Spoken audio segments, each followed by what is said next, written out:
1 जून 2009 की तड़के मध्य अटलांटिक के ऊपर से एयर फ्रांस फ्लाइट 747 का गायब होना विमानन के महान रहस्यों में से एक बना रहा।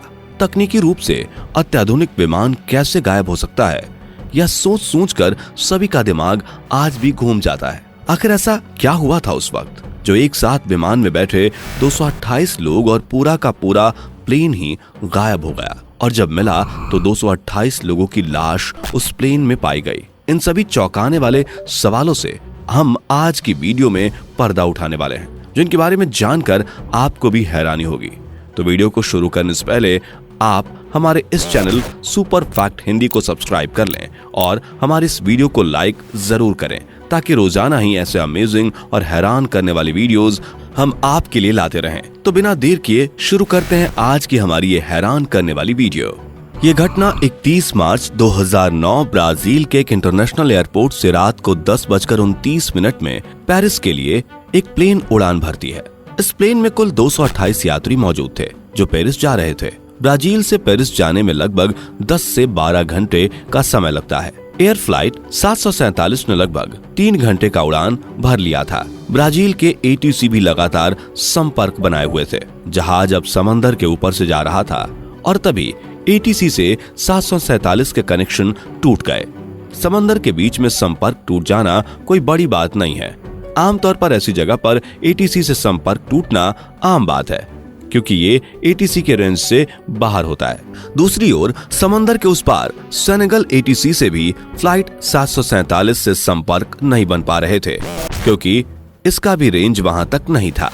ऐसे में सेनेगल एटीसी भी कुछ नहीं कर सकते थे सिवाय इंतजार के अलावा। समय बीतता गया। करीब 30 मिनट के बाद भी संपर्क नहीं हो पाया। प्लेन के लास्ट लोकेशन को ट्रैक करके फ्लाइट प्लेन को उस एरिया में छानबीन करने के लिए भेजा गया, लेकिन जहाज का कोई अता पता नहीं मिला।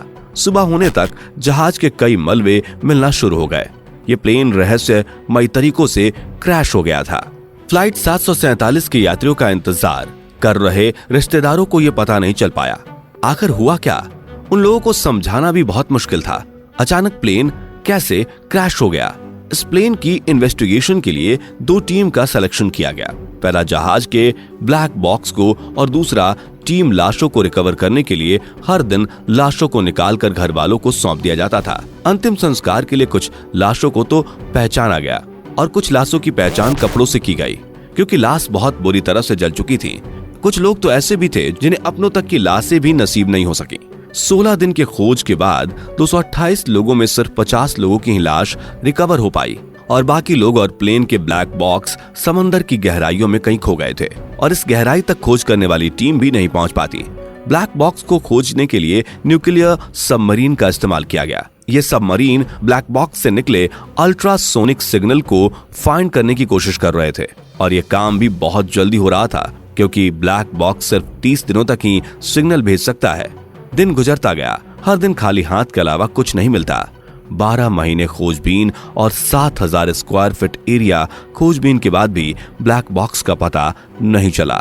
समय बीतने के साथ साथ उम्मीदें भी कम होती गईं। घटना के 3 साल बाद 3 अप्रैल 2011 को एक प्राइवेट टीम हुई ने एक चमत्कार कर दिखाया।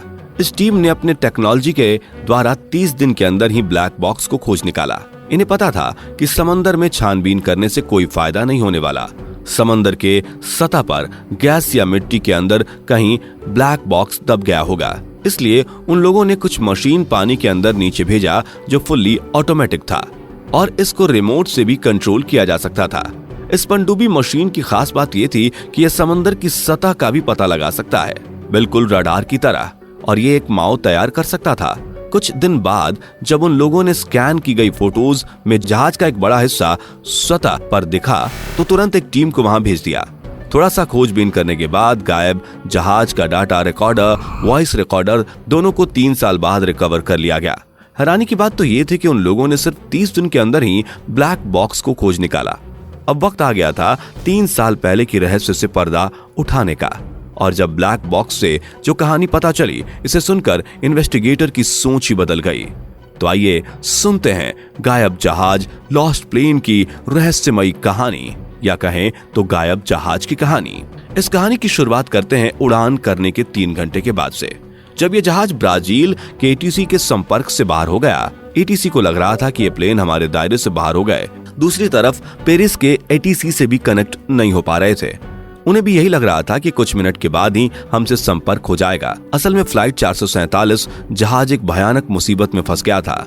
हालांकि प्लेन में वेदर रडार भी होता है जो पायलट को जानकारी देता है। ये रडार सिर्फ जानकारी ही दे सकता है, जहाज की सुरक्षा नहीं कर सकता। ये तो एक प्लेन है, सड़क पे चलती गाड़ी नहीं जो सामने रास्ता खराब है तो बैक करके पीछे ले सकते हैं। लेकिन हवाई जहाज के साथ ऐसा नहीं होता। अगर हवाई जहाज किसी बादली तूफान में फंस जाए तो उसे तूफानों का सामना करना ही होगा, इसके सिवाय उसके पास कोई रास्ता नहीं होता। पर यह सवाल आता है कि पायलट को तूफान के बारे में कब पता चलता है, और पायलट को पता चल ही गया होगा कि प्लेन बादली तूफान में फंस गया है।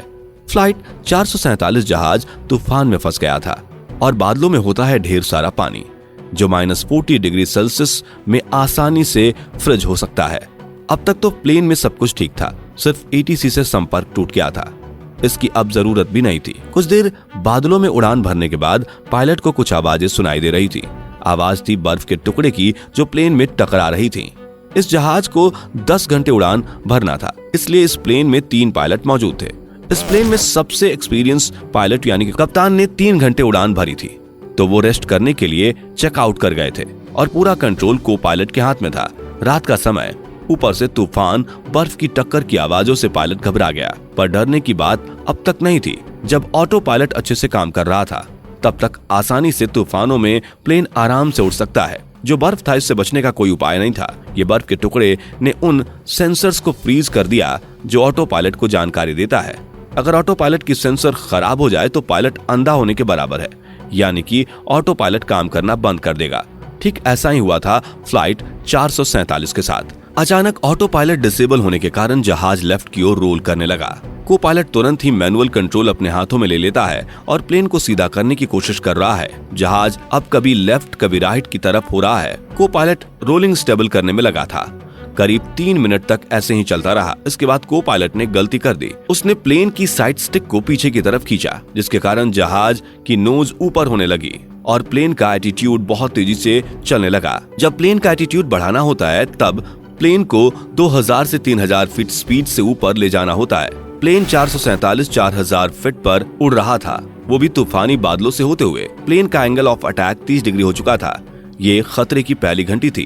प्लेन की नोज ऊपर होने से विंग्स में लिफ्ट मिलना बंद हो गया और तेज हवा की वजह से प्लेन ड्रैग भी हो रहा था, जो प्लेन की स्पीड को स्लो करने लगा था। को पायलट पहले से ही कंफ्यूज था। ऊपर से काली घनी रात, प्लेन की स्पीड, प्लेन का एटीट्यूड, ऑटो पायलट, प्लेन में बर्फ के टकराने की आवाज, इन घटनाओं से को पायलट पहले ही घबराया हुआ था। साथ में एक और मुसीबत सामने आ गई और वो था स्टोर अलार्म। को पायलट ने कहा, प्लेन अब मेरे कंट्रोल में नहीं है और गलती का अफसोस होते होते बहुत देर हो चुका था। जहाज की स्पीड बहुत कम हो गई। अब जहाज फ्लाई नहीं कर पा रही थी और पायलट चाहकर भी कुछ नहीं कर सकता था। ऐसे में कुछ समय में जहाज समुद्र में समा गई और सब कुछ खत्म हो गया। दोस्तों, आज के लिए बस इतना ही। अगर आपको हमारी ये वीडियो पसंद आई हो तो वीडियो को लाइक और चैनल सुपर फैक्ट हिंदी को सब्सक्राइब जरूर कर लें, ताकि हम आपके लिए ऐसे ही तमाम इंटरेस्टिंग वीडियोस लाते रहें। तो मिलते हैं अगली वीडियो में एक नए कंटेंट के साथ। तब तक के लिए अपना ध्यान रखिएगा।